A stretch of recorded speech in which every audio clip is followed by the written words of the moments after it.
All right. Yeah. Some assembly line footage. And I don't know the name of the company. Tried to see if I could see a label or something. So I don't know. But yeah, this was some 16 millimeter film that was scanned by the Prelinger archive. And we have been helping them get stuff online and working with the collection as well. And so that was pretty awesome. Anyways, I'm Skip Elsheimer. Welcome to the AV Geeks Lunchtime Streaming Show. And we got some films set up. I built up a reel of 3 films. And so hopefully... hopefully it'll run. Okay. First film is Let George Do It.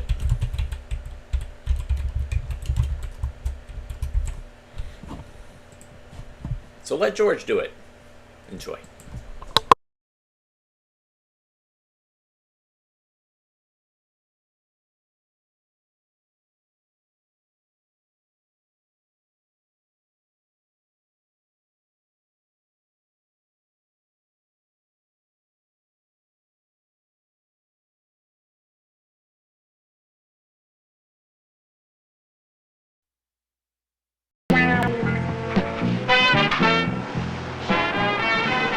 Hello, Mary. Hi, Ron. Welcome back. Thank you. Thank you.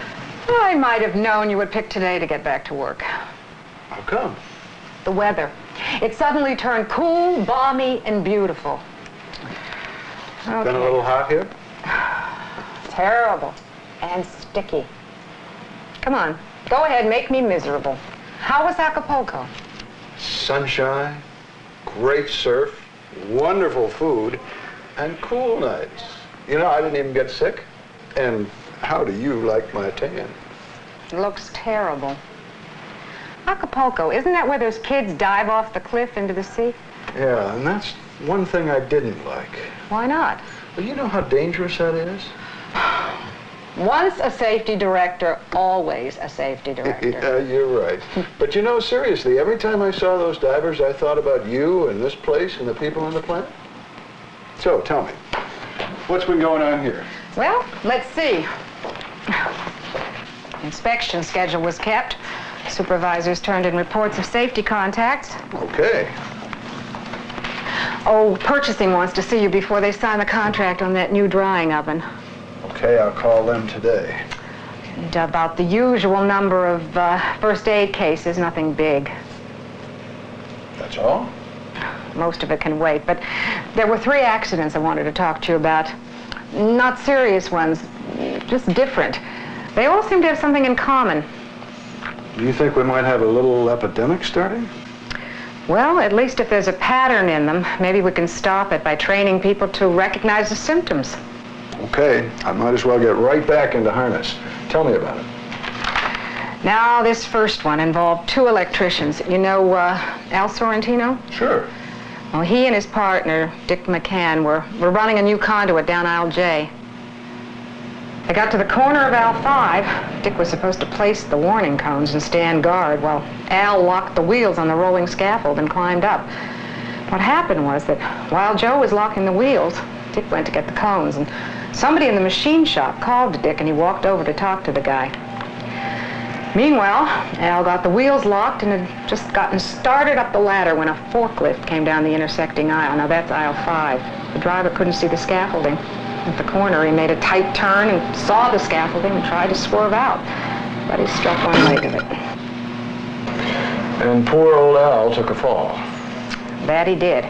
He was just lucky he hadn't climbed higher. Well, it was a blind corner for the truck driver, and there weren't any cones out to warn him. McCann felt really terrible about that. He said that in another minute he would have had the cones in place. Sure, and Al figured everything was okay. All he had to do was climb up there and do his job. He didn't wait to make sure that the cones were in place. No, he didn't check. Now, that was the first case. Now, here's another one. This one was caused by a defective drill. First, the drill had a short in it. And second, someone had removed the ground prong from an extension cord he got in the tool room. Well, that just about tells the story then, doesn't it? Except for the details, you can guess what happened. Anyway, two maintenance men, Ken Camp and Foy Grady, were working on a job. Ken went around to the tool room and picked up a drill and an extension cord. When he got back to the work area, he hooked it all up and handed it to Grady.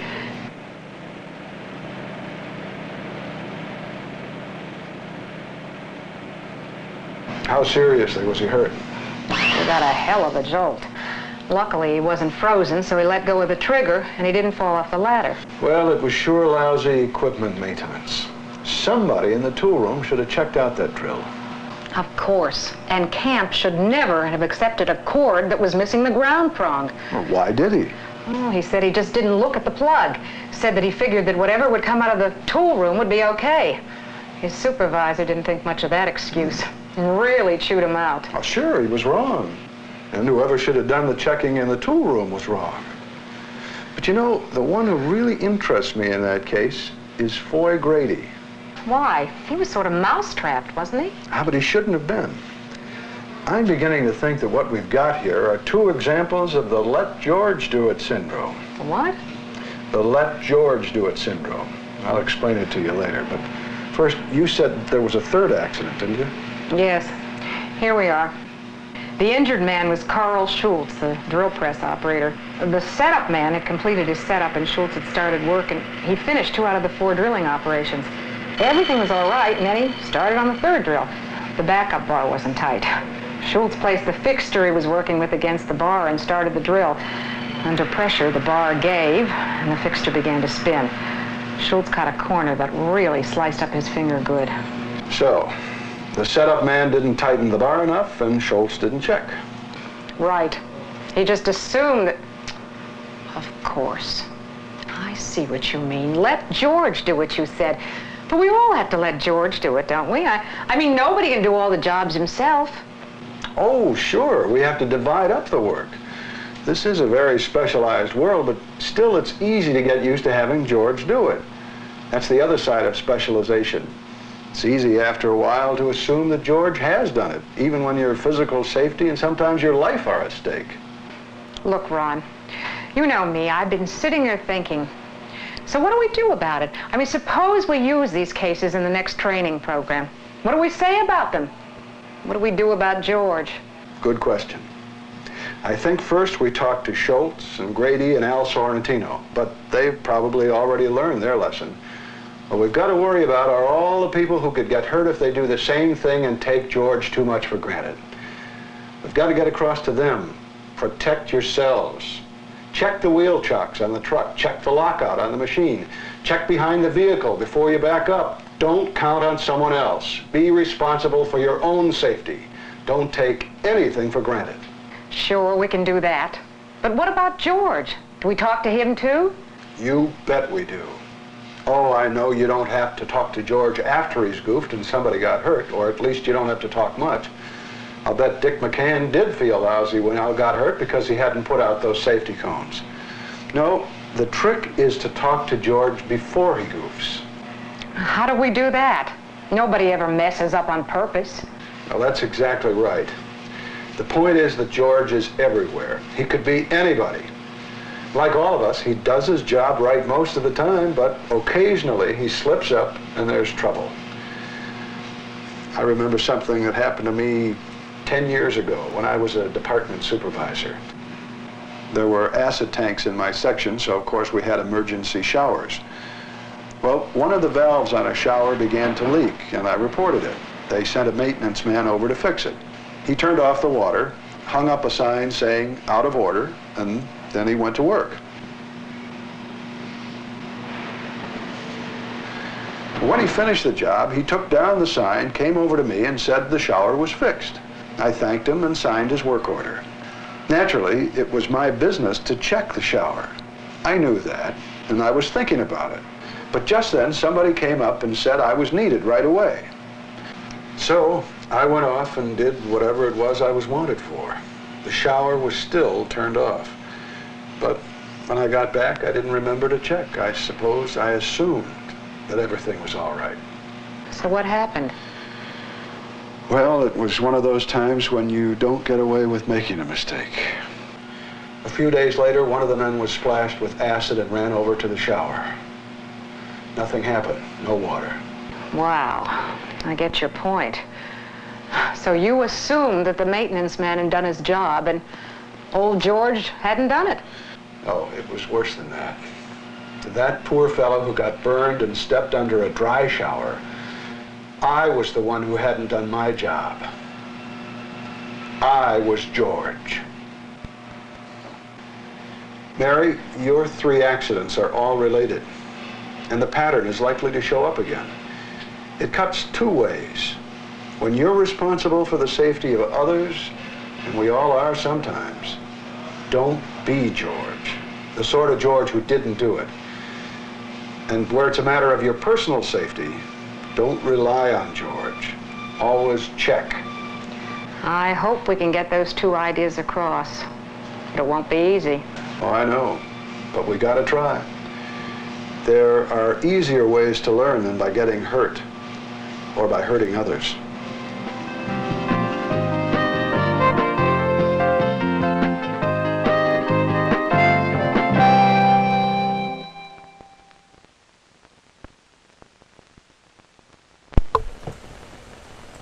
I think it would have been better with a song. I don't know. This next film...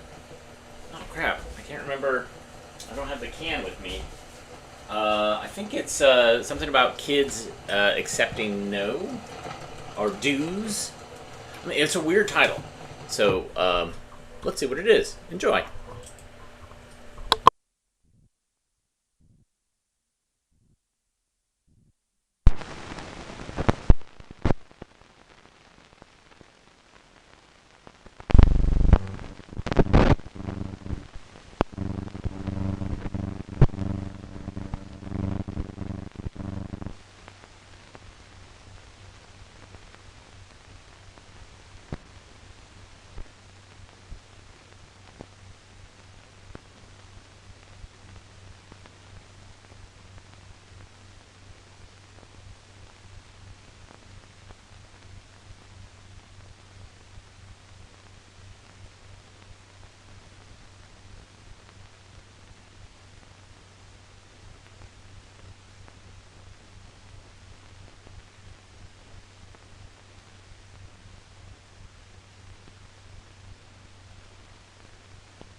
When we were young, we were expected to learn and to observe many rules for living.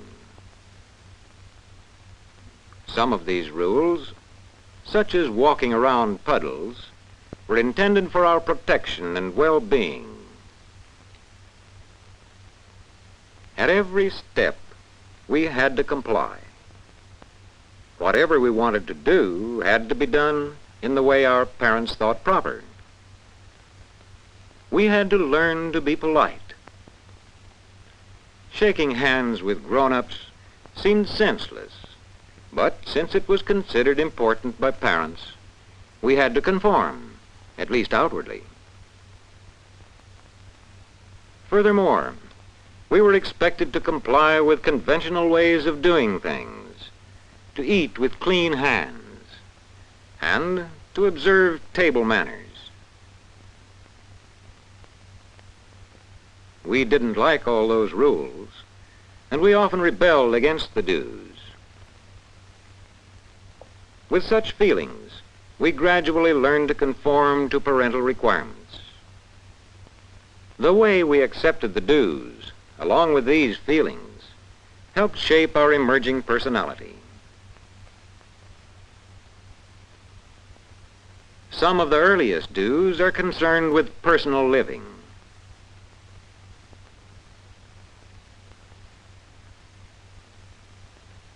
The little child, intent upon his own affairs, continually faces the necessity of learning those living habits which his parents require.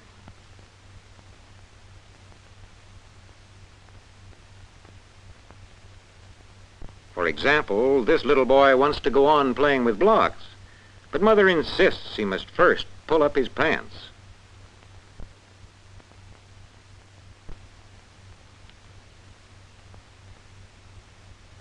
Now that he has complied, he can go on playing with his toys.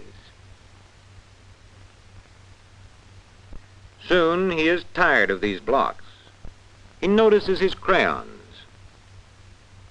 And now he wants to draw some pictures. But he has forgotten one of the do's. So Mother reminds him that he must first put his blocks away. The boy obeys because he is eager to draw pictures.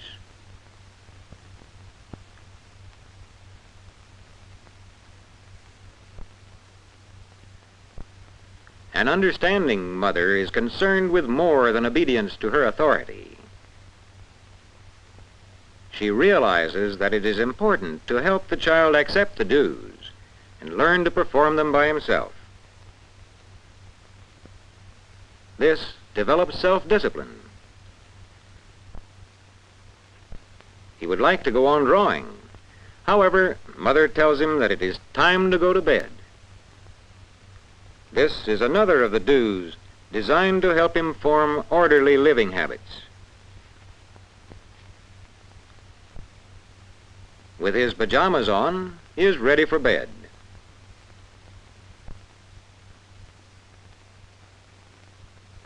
But he will do anything to postpone going to sleep. Here he tries taking a book to bed. A child's day is filled with do's. They are tiring for both mother and child, but many are necessary for his guidance and well-being. Unconditional love helps the child to accept these do's without serious conflicts. Day by day, he incorporates these do's into his developing personality. Early in life, boys and girls meet the masculine and feminine do's. They are expected to dress each in a different way. They are expected to fix their hair in different ways, and in other ways follow different paths. Each is required to accept these masculine or feminine patterns as interpreted by their parents.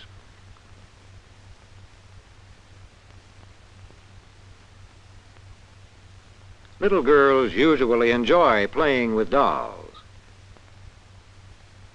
They like doing feminine things, anticipating their future roles as mothers.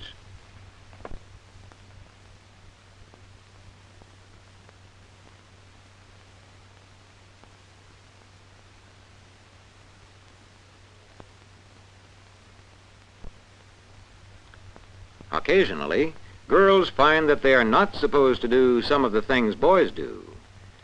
Children look upon their parents as models of feminine and masculine roles.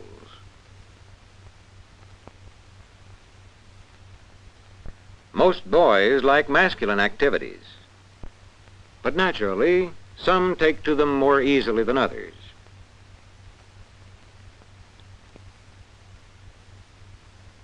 The do's for the boy and for the girl are changing today, just as the roles of father and mother are being modified by social changes. How boys and girls in their early years accept these masculine and feminine patterns, and how they feel about their future roles, further shape their personalities. Every child is expected to accept the do's for human relations, to be sociable, whatever his personal feelings. For example, children must learn to settle differences in friendly manner. These two want to ride the tricycle, but haven't learned the do's of sharing.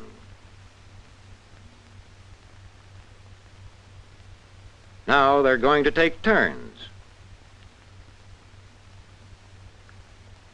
Some children find it easy to accept these patterns. Other children find it more difficult. while a few children never fully accept them.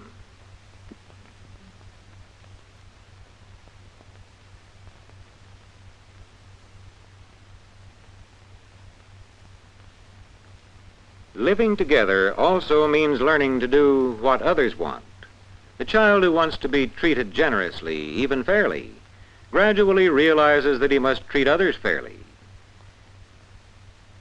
Through this continual give and take in play, children are practicing the many do's for social living. Thereby, they learn to cooperate.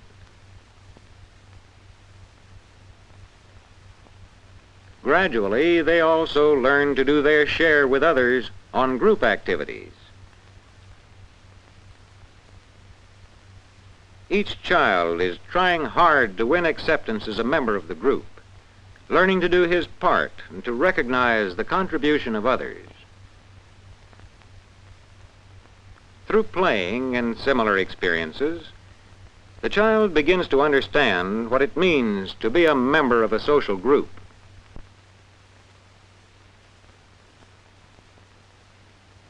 These children have already learned many do's for living together. These do's will increasingly shape their pattern of human relations. As each child accepts these do's in his individual way, so his personality develops.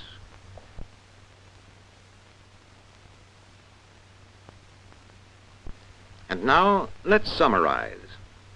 To live in our social world, children must learn the many formal conventions and recognized patterns of social conduct.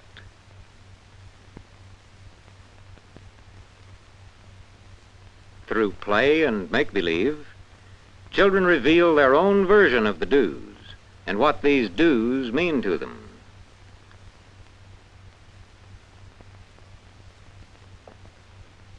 Each child also develops an individual way of performing these do's. The strong desire of children to be like grown-ups helps them to accept these conventional practices, even though they may not fully understand them. In all these do's, they are governed largely by their feelings toward the grown-ups who have imposed them. And thus, in accepting the do's, children develop the characteristic patterns of social living that shape their individual personalities.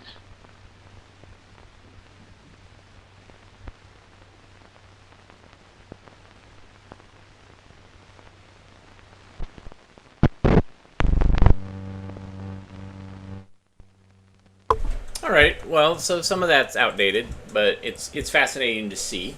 And James Brill, man, James Brill, the voice of Irpy in Encyclopedia Britannica. This next film is it's Jasper's Hospital Experience. I think that's right.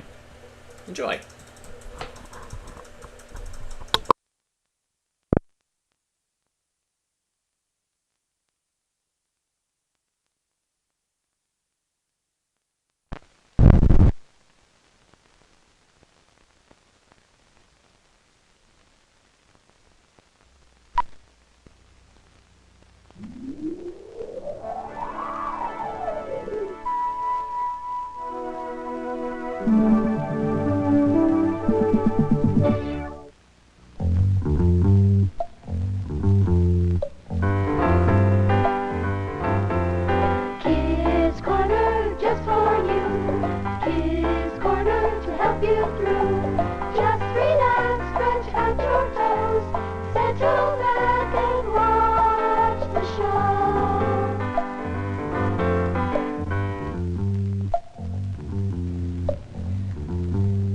Hello, welcome to Kids Corner. Kids Corner is a show all about this hospital and some of the things that might happen to you while you're here. My name is Donna, and I'm one of the people that you'll meet on Kids Corner today. The hospital is a very large and busy place, but it's a very good place, too. Sometimes while you're here, you may feel afraid. Those feelings are really natural. It would help the doctors, the nurses, and your parents if you would talk about things that frighten you. Sometimes if you sit together and talk about the things that scare you, you feel better. Jasper came to the hospital a few days ago to have an operation. He came with his friend Linda, and it went like this.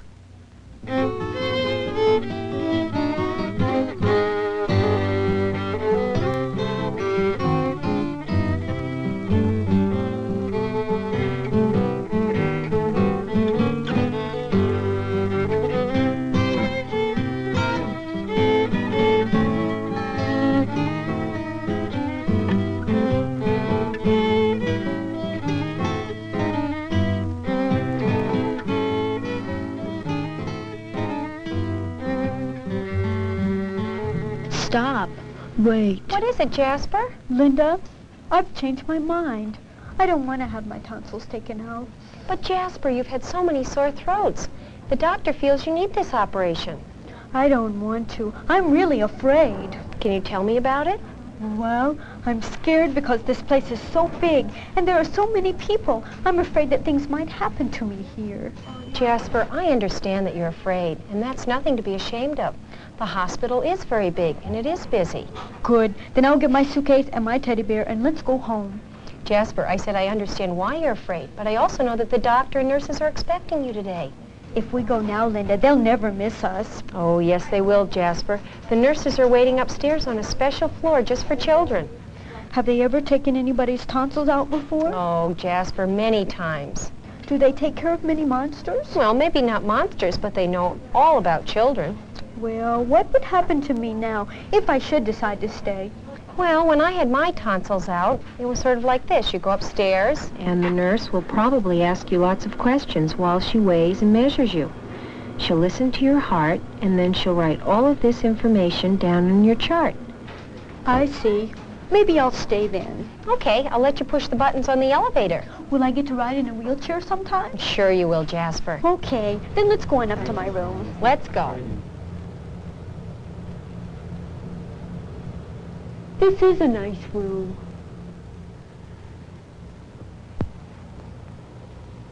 What's this? Well, Jasper, this is a hospital gown. A gown? No way. My legs would show. Jasper, this is nice. It has cowboys and horses on it. Cowboys? Yeah, and look. horses? Did you wear one of these? Of course I did. Let me help you on with this. The hospital wants you to wear this because it's very clean and it's comfortable. Well, I guess so. Oh, but Linda, this crib has got to go. I'm not a baby. Oh, Jasper, this isn't a crib. This is a hospital bed. Even adults have railings on the sides of their beds. Even adults? Yes, that's so you won't fall out at night and hurt yourself. Yeah, you wouldn't want to hurt yourself in a hospital, I guess. Uh-huh. Very funny, Jasper. I'll turn the bed down and then you can hop in. There. Hi, Jasper. Hi, Linda. Hi. Hi, Nancy. I brought the bracelet you're going to be wearing while you're here in the hospital. First a gown and then a bracelet? That's right. This one has your name on it. Everybody wears these here in the hospital, so the doctors and nurses will know who you are. Oh, look. It does have my name on it. It says Jasper. Here are your call buttons up here. See the button? It's right here. Now, if you need a nurse, you can just push this and one of them will come. Oh, good. I'll have people coming and going from my room all the time. I'll just beep the old button. Jasper, wait a minute. This is serious. There are lots of other children for us to take care of on the floor here, so you can't be playing with the buttons. If you really need one of us, you can go ahead and push it. Do you understand? I understand. Good. I need to take your temperature now. Would you hold this under your tongue? Why? Well, this is another way for us to tell whether you're sick or not. If you have a fever, then the doctor may not want to operate right away. Okay. Good. Okay. I need to take your blood pressure, too. You're gonna press my blood? Yes. Wait a minute. Well, this doesn't hurt a bit, Jasper. I just wrap this around your arm. It kind of gives you a little hug. Looks scary. Well, it really doesn't hurt at all. This is a way for us to tell how hard your heart is working. There. Take a look at your temperature here, Jasper. How is my heart? Your heart's just fine, and so is your temperature. I'm going to write a few things down in your chart right now. Hello, are you Jasper? Who are you? She's the lab technician. She needs a blood sample from you. Wait a minute. My blood is on the inside of me. I'm going to have to prick your finger to get a few drops of blood from my slide. Will it hurt? A little bit, but you can say ouch. Why do you need my blood anyway? Hold up your finger. Well, they need it down in the lab so they can look at it under a microscope. Ouch! That did hurt a little bit. Thank you, Jasper, for holding still. That helped a lot. Okay, Jasper, I have one more thing before we go. I need to get a urine sample from you. I don't have any. Well, I need you to urinate into this little cup. Oh, into that little cup? Mm-hmm. The bathroom's right over there, and I'll wait for you here until you're finished. Oh, and I bet that cup goes down to the laboratory, too? That's right. You're getting to be a smart little monster. Here, let me help you out. Children, I want you to listen very carefully. Here's an important message for you. Hey, what are we doing out of the bottle? This is dangerous. A little kid might come along and think we were candy. That would be awful because we're medicine. He might even eat us. No, no, no. This is serious. Serious, We could make you delirious. delirious, You should have a healthy fear of us. fear of us. Too much of us is dangerous. Whoa, whoa, whoa. We're not candy. Believe us. Even though we look so fine and dandy. When you're sick, we come in handy. But We're not candy. No, no, no. doctors tell the pharmacy Pharmacy, types of pills that you will need. you will need. And he knows the harm that we can be We can be. if we're not taken carefully. Whoa, whoa, whoa. We're not candy. Believe us. Even though we look so fine and dandy. When you're sick, we come in handy. But we're not candy. No, no, no. Oh, no. Let's get back in the bottle. Yeah, come on, let's go. That's where we belong.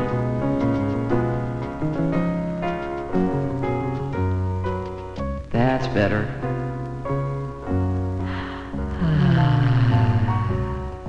We'll take the elevator down to X-ray, and I'll be right back. Okay, we'll stay right here. Won't we, Jasper? Linda, What, Jasper? have you ever had an x-ray before? Sure I have. Many times. What will they do to me there? Well, you go into the X-ray room, and it's a room filled with large machinery that can take pictures of the inside of your body. Will it hurt me? No, it won't hurt you, Jasper. A technician will ask you to sit on the end of a table, and then she'll take a picture of the inside of your chest. Can they see my inside smiling? No, Jasper, they can't see your inside smiling. Oh, how does that machine work anyway? Well, the X-ray is an invisible wave that passes through your body, and it shows up as a shadow on a special film. Can I have the picture when they finish? No, you can't, Jasper. The picture's for the radiologist. A radio who? Not a radiologist. He's a doctor specially trained to look at X-rays and see if there's something wrong with the inside of your body. Well, that sounds easy enough. And you did say that it won't hurt, didn't you? It won't hurt, Jasper. Okay. Did you know that a long time ago, people thought you became sick because you had done something wrong or bad? Today, we know that isn't true. Our bodies become ill because of germs. And sometimes, even when you take care of your body, it can get sick. Did you know that the things that happen to you when you're sick, like throwing up or having to go to the bathroom or feeling warm all over, are actually good for you? Funny, isn't it, that those uncomfortable things are actually good? We don't believe, as people did a long time ago. We know that even nice people like you can get sick sometimes. Jasper's back in his room now. Let's go join him. Jasper, you've had your tests and your X-ray. I think that's all for now. Linda, What, Jasper? you're not leaving now, are you? Well, not if you need me for something. I'm hungry. let's go down to the snack bar and get something to eat. Jasper, your meal will be brought to you on a tray. Oh, then I'll have a hamburger and french fries and 4 ice cream cones. Wait a minute, little friend. You do get to pick your food, but you have to pick something from the hospital menu. Everyone here wants to see you eat the right food so that you'll grow strong and healthy and be able to leave soon. Linda? What, Jasper? I don't want you to go yet. I know you don't, Jasper, but I can't stay here tonight. I have to go home. The nurses will be here all night, and they'll be able to take care of anything that you need. Will you come back to visit me? Of course I will. I'll be here in the morning. Will you read me a story before you leave?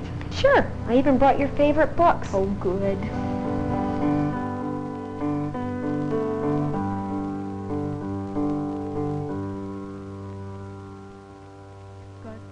It's the morning of the day of Jasper's operation. His friend Linda is with him. Let's join him. Good morning, Jasper. Hi, Linda. I'm glad you're here. I'm hungry and thirsty, and would you get me a glass of orange juice for breakfast? Jasper, you can't have anything to eat or drink this morning. Do you see this sign? It says nothing by mouth. Those are your doctor's orders on the morning of your operation. Nothing by mouth? What does that mean?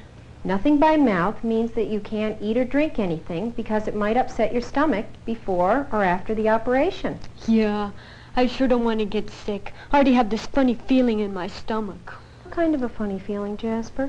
Well, it's a feeling I get in my stomach when I'm a little bit nervous or afraid. Are you afraid? Uh-huh. It's natural to be afraid, Jasper. I was afraid when I had my operation. Linda? What, Jasper? Will you come with me into the operating room? No, Jasper, I can't come into the operating room with you. The operating room is only for doctors or nurses. What are they going to do to me in there? Well, the doctors and nurses will try to fix what's bothering you. In your case, Jasper, your tonsils. Probably, you'll be put on a stretcher. That's a moving table with wheels, and rolled down to the operating room. Then a nurse will help you onto the operating table. And you'll probably notice a doctor there. He's called an anesthesiologist. An anesthetist who? An anesthesiologist. He's a special doctor, Jasper, and he'll ask you to breathe into a mask, which you'll place over your nose and your mouth. A mask? Will I be wearing a mask? Not for the whole operation, Jasper. This is just the way the doctor puts you into a deep type of sleep.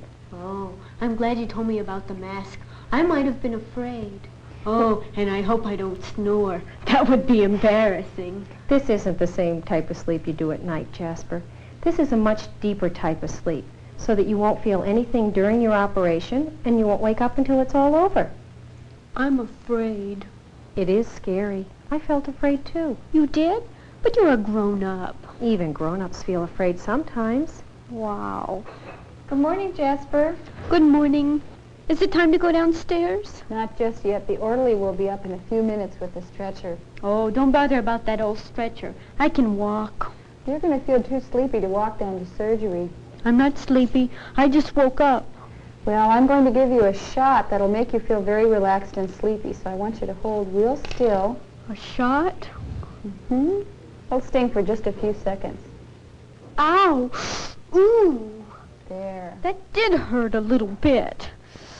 Now I'm going to put a Band-Aid on it. Oh, good. There you go. That feels better. I need to put the railing up so you don't fall out and hurt yourself. There you are. See you later, Jasper. Goodbye. Linda, you're not going away now, are you? No, Jasper, I'm right here, and I'll be waiting here when you come back from your operation. Oh, why don't you just come downstairs with me, and you can wait right outside the operating room? And that way you can see me first thing when I wake up. You wake up in a recovery room. That's a special room in the hospital just for people waking up from their operations. And there'll be a nurse there with you. Why don't you try to close your eyes and get some rest now, Jasper? Okay.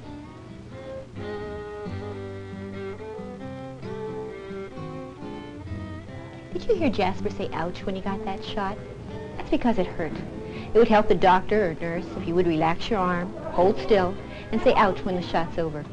It may be necessary while you're in the hospital to have a shot, but nobody really likes them. Let's look in at another patient.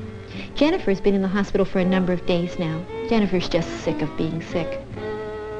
Well, I'm getting tired of this old bed. and I'd like to leave here quick.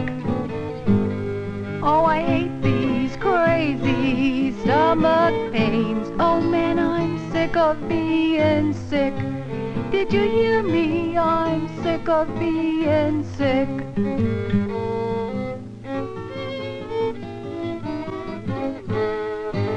Think I'll lay back and I'll rest my head, because resting is the trick.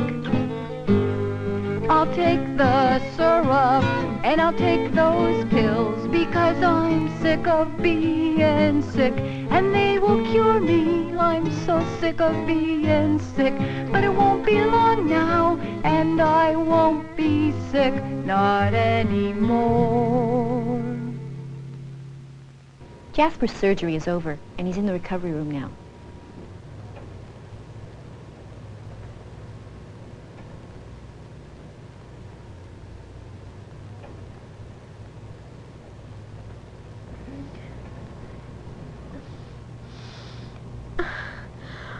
Where's Linda? My throat hurts. Jasper, Jasper, you're in the recovery room. You just had your tonsils out.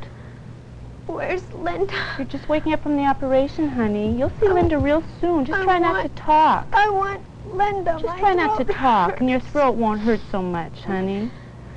I'm still kind of sleepy. You're just waking up from the operation now, Jasper. You'll be awake enough pretty soon to go back to your room. And you'll be able to see Linda then, okay? It's okay.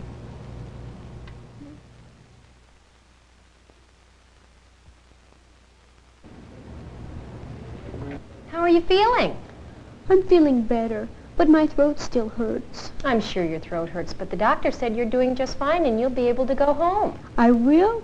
Oh, that's great. I can't wait to go home and play in the swing and run in my yard. Wait a minute. You're going to have to take it easy for a few days so that your body can recuperate. Then the sore throat you have will be gone and you'll be feeling fine. You know what, Linda? What, Jasper? I'm going to tell all the kids in my neighborhood about the things I've seen and done in the hospital. They'll want to know everything that happened. Hi, Nurse Nancy. Well, Jasper, are you ready to leave the hospital? That's right. I'm all packed and I've got my suitcase and my teddy bear, and Linda's downstairs. Thank you for everything. Well, thank you for being such a good patient. If I ever get sick again, I'm coming back to this hospital. Good. Well, take care of yourself and stay healthy. Okay, I will. Let's go.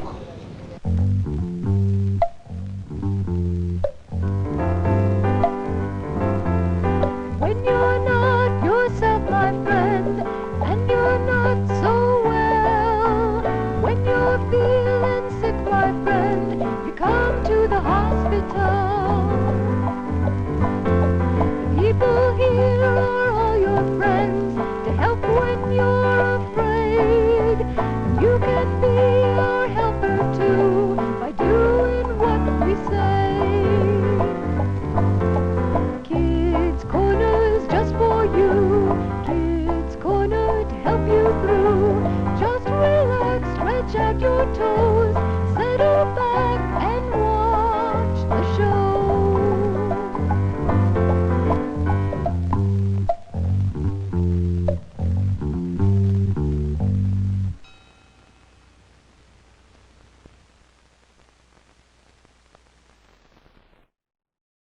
That's some slapping good bass at the end.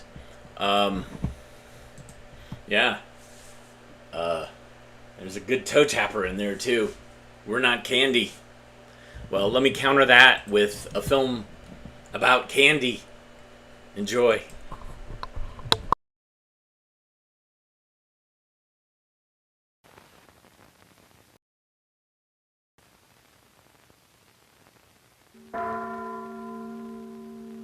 On July 4th, over 200 years ago, in this building, the Continental Congress voted to adopt the Declaration of Independence. As we enter our third century, this birthplace of American freedom still represents the traditions of independence, self-reliance, and progress. Philadelphia today teems with the activity and business of the 20th century. This is one of 5 cities across the country where Beatrice Foods makes some of America's favorite candy. Richardson Mints here in Philadelphia. Clark and Zagnut bars here in Pittsburgh. Holloway Candies in Chicago. Switzer Licorice and Cherry Red Candies in St. Louis. And Jolly Rancher Hard Candies in Denver, the Queen City of the Plains. These 5 companies are part of America's free enterprise system that grew from this country's heritage and history, and that has been practiced from the days of the colonists to the present. It's a competitive system, providing high-quality products at low prices to the consumer. Candy is one example of this system. Not a necessity of life, it is a quick energy food that adds to the fun and enjoyment of life. It's a product that appeals to all ages and to people from all walks of life. To find out about the nutritional value of candy, let's hear from a man who is a foremost authority on nutrition. I'm Dr. Frederick J. Stair, founder and first chairman of Harvard's Department of Nutrition and professor of nutrition at the Harvard School of Public Health. Fundamentally, we eat for 2 main reasons. One, for physiological purposes, that is, to nourish and maintain our bodies. And second, for a great variety of emotional and psychological problems, because eating has always been one of the pleasures of life. In fact, most of us eat because we enjoy the taste of foods, and if we let our tastes go such that we eat a variety of foods, the chances are we will be quite well nourished. Now, one of the things that gives food enjoyment is a sweet taste, and candy and sugar certainly have a sweet taste. Actually, we are born with a sweet taste. In fact, there are studies to show that the fetus in its mother's womb enjoys a sweet taste. Candy is thought of frequently as one of the causes of dental decay, and it is true that sugar and other carbohydrates favor the development of tooth decay, but principally when consumed in between meals. On the other hand, this is a far too simplistic comment about the causes of tooth decay, which is a rather complicated disease and which really is an infectious disease. Furthermore, there is a rather simple solution to the prevention of perhaps 60 to 70% of tooth decay, and that involves adjustment of the fluoride content of the water, a process usually called fluoridation. Candy, as with most other foods, can be a part of total good nutrition. So eat it in moderation and include it as a part of your total nutrition.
3,500 years ago, during the reign of the Egyptian pharaohs, people ate candy made of honey and dates. Candy was also eaten in India and China, and as far west as Italy.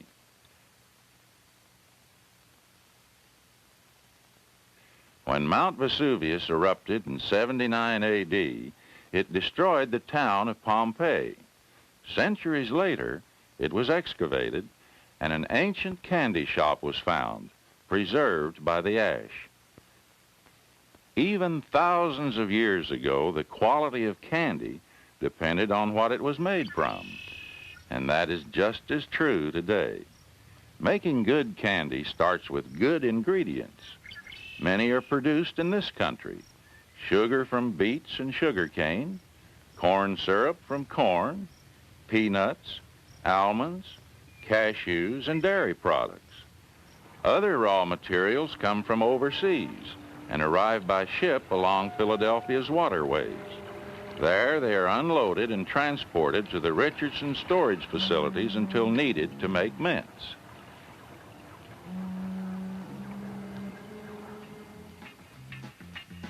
Candy, for snacks, for quick energy, for special occasions, for fun. Each of the 5 companies has special products and processes, but they also have much in common, especially the care that goes into making good candy to please and satisfy the customer. Here, the high-cooked sugar formula is chilled on water-cooled tables.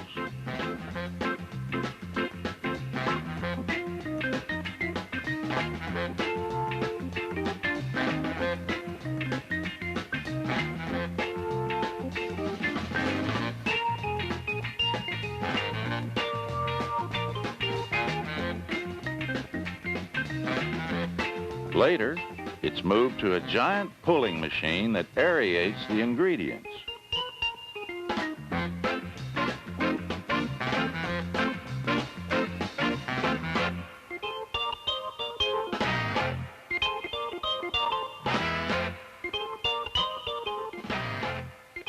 Candy mints are especially at Richardson. Here they are formed by being fed through special rollers. These after-dinner mints, with ingredients of sugar, cream of tartar, corn syrup, dextrose, and natural mint flavors, are now being tumbled to shape them into patties. The different flavors are then mixed and ready for packaging.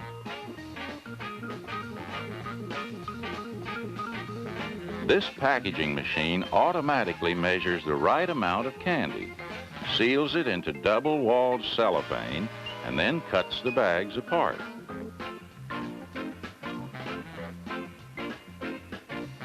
This machine fills 5-pound cartons with plain mints or mints with assorted jelly centers for shipment to food service sales, such as restaurants and institutions. At Richardson, as at the other 4 companies, care goes into every step of making candy, from the selection of ingredients to final wrapping. And this care is evident in the final product. West across Pennsylvania from Philadelphia to Pittsburgh is the Clark Company. Here, Clark and Zagnut bars, Peanut Crunch, and Taffy are made. At Clark, raw peanuts are roasted and made into peanut butter that is later mixed into the candy. With Taffy, this forms the center of the bar. In the old process of mixing candy centers, which is still being used for special runs, weighed hot taffy is dumped onto a table where it's flattened. The peanut butter is added to it, then wrapped in a jacket of taffy and stretched and mixed by hand.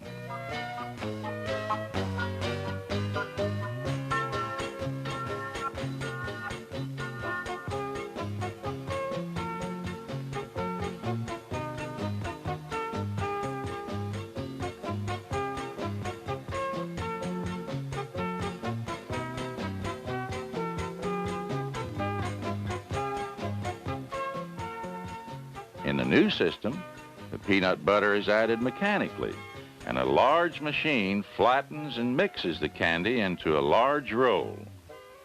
This mixture is spun into a long rope that is cut to the right size for individual bars.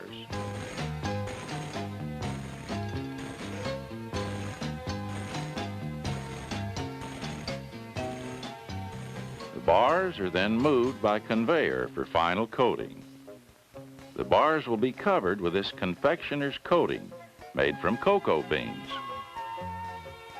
The use of sophisticated, up-to-date equipment helps keep the candy quality up and the price down. As at all 5 companies, the process of combining the ingredients is carefully controlled according to special formulas.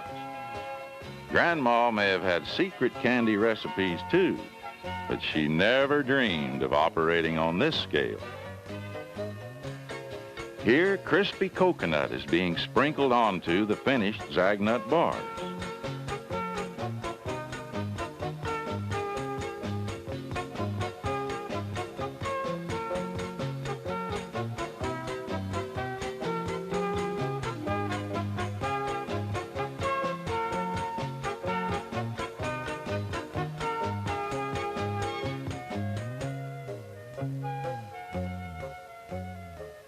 A million bars can be made daily, each just like its neighbor in taste and weight.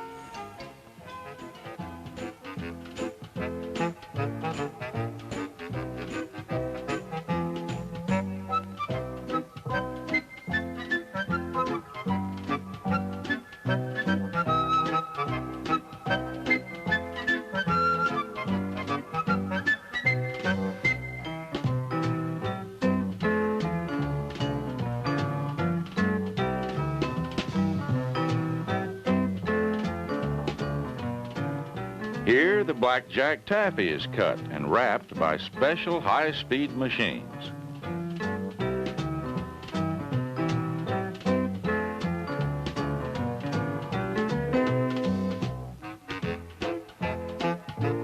As they're fed through this large machine for final packaging, they're checked and inspected for proper wrapping.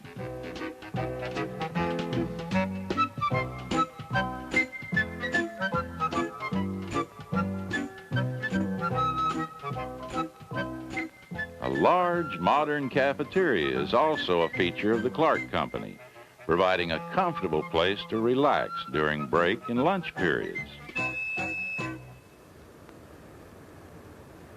Further west in Chicago, the Holloway Company is making its famous slow-poke suckers and milk duds.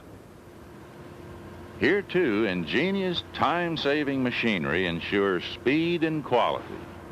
Warm caramel, like a chocolate river, is being run through special rollers to form the center for milk duds.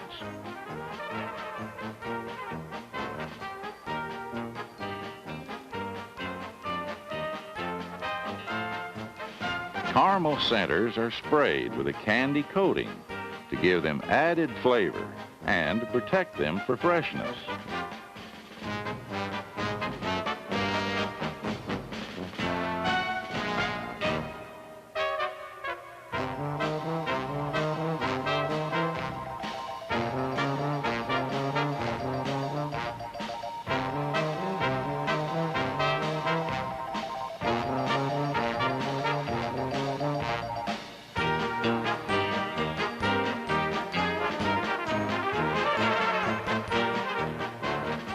The number of milk duds in each box is always the same. Another machine rejects anything under the legal weight. This is part of the complete system of quality control practiced by all the Beatrice companies.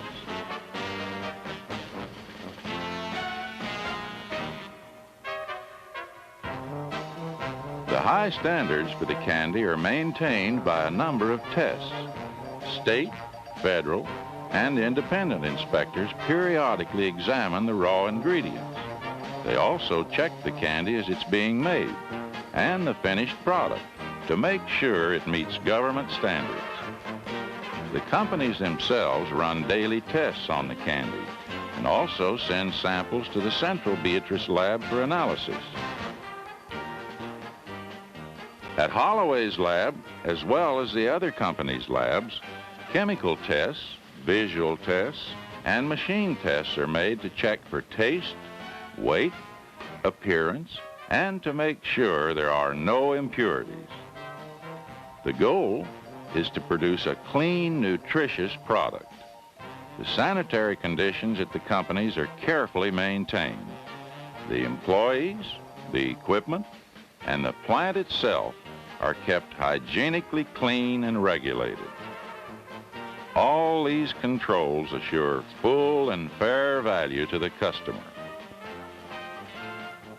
Long a Holloway favorite, the Black Cow Sucker is formed on this machine.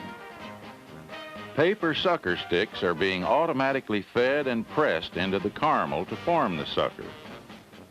Upon leaving the machine, it is wrapped and ready for the candy counter.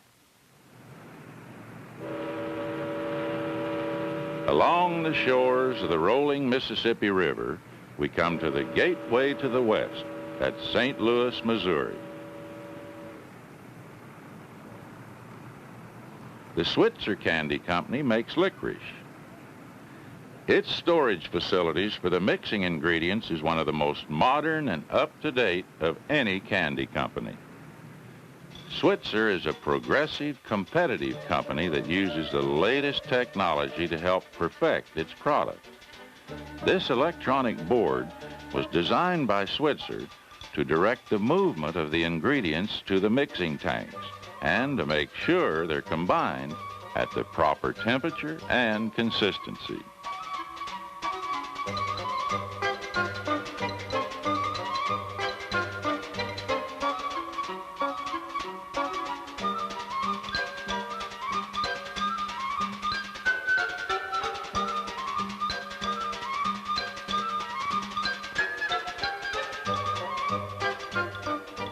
The hot licorice emerges from special forming tubes to be cut and cooled.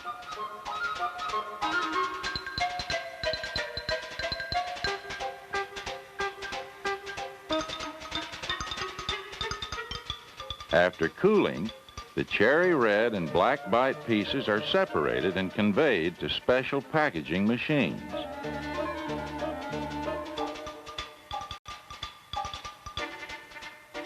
These amazing machines wrap and package the licorice. Packaging receives as much attention and care as the steps that went before. No corners are cut to make sure the buyer gets candy as fresh and full of flavor as when it was made. This packaging is designed to keep the freshness of the candy inside the wrapper and also protect it from outside elements that could harm it, like moisture, odors, or too much light. But packaging serves other purposes as well. It identifies the product clearly and lists the ingredients and other important information required by law. This outer package gives added protection to the candy during shipping. Then, acts as a display container where the candy is sold. And finally, these are boxed for shipment. One last safeguard against damage.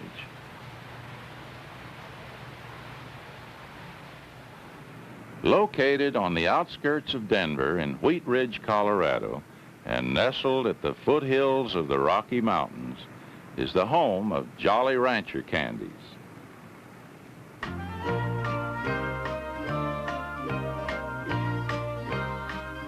In one of the early steps of making hard candy, the hot cooked syrup is fed into a mixing cone where flavor, color, and other ingredients are being automatically fed into a tube of candy. It is then spun onto a moving stainless steel water-cooled conveyor bank.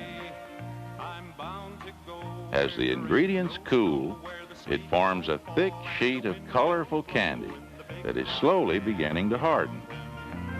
Oh, the buzzing of the bees in the peppermint trees, by the soda water fountain, by the lemonade springs. The candy is cut into small pieces and wrapped before it hardens and sent on to a packaging machine. In the Big Rock Candy Mountain, you never change your socks, and the little stream... After these counter display boxes have been automatically filled, they are overwrapped with film to keep the freshness in. Bulls are blind. There's a lake of stew and ginger ale too. You can paddle all around in a big canoe in the Big Rock. To ensure cleanliness, candy is automatically fed from the kitchen to this wrapping machine and into the wrapper without being touched by hand. By the lemonade springs, where the windmill sings in the Big Rock Candy Mountain.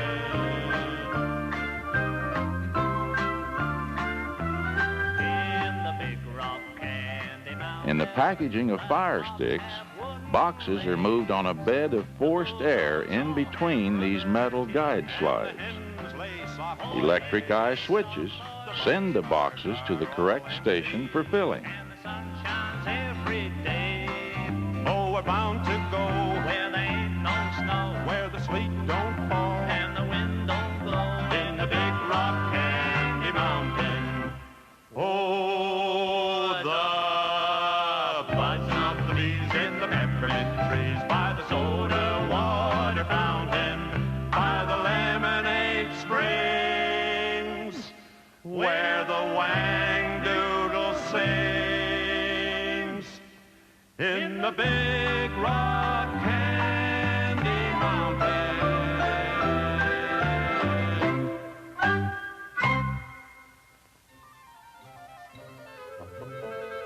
After making the candy, checking it for quality and packaging it, it comes to this large Jolly Rancher warehouse to await shipment to the buyer. Over 1 million pounds of candy can be stored here, where the humidity and temperature are controlled to keep the candy at peak condition.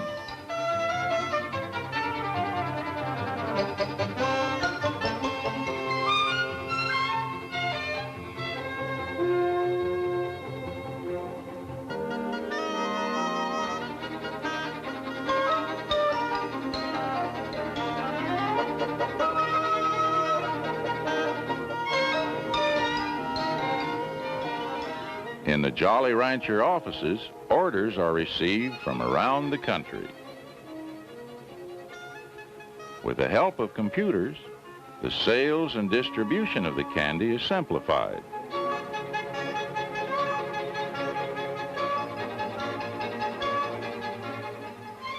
Candy from all 5 companies is distributed to supermarkets,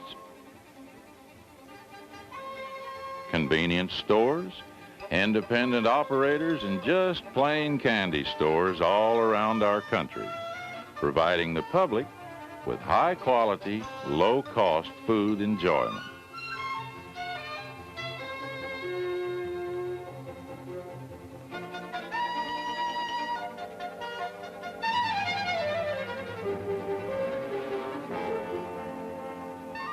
Attractive display boxes and wrappers are eye-catching and have a definite appeal to candy lovers everywhere. In Jolly Rancher's fleet of 23 trucks, the candy travels to all 50 states, Canada, Mexico, and to more distant foreign markets.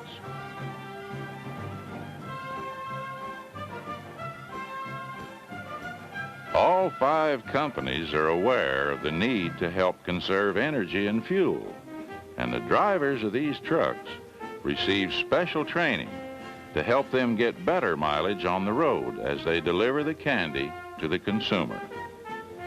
From buying and receiving raw ingredients to boxing and shipping finished candy, the goal is to provide a high-quality, attractive product to people who like candy. Supplying a product to meet the demand. That's at the heart of the free enterprise system. The Beatrice Candy Companies meet this challenge. But the process involves far more than the people at Richardson's, Clark, Holloway, Switzer, and Jolly Rancher.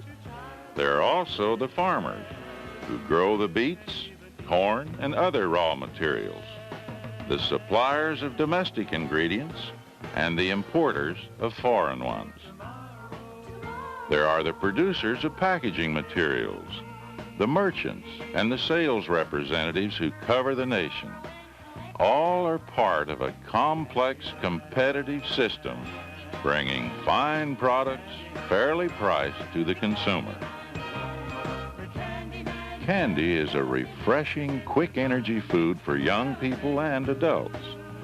The dedication to excellence of these 5 companies ensures that candy will continue to be enjoyed as it has been for thousands of years.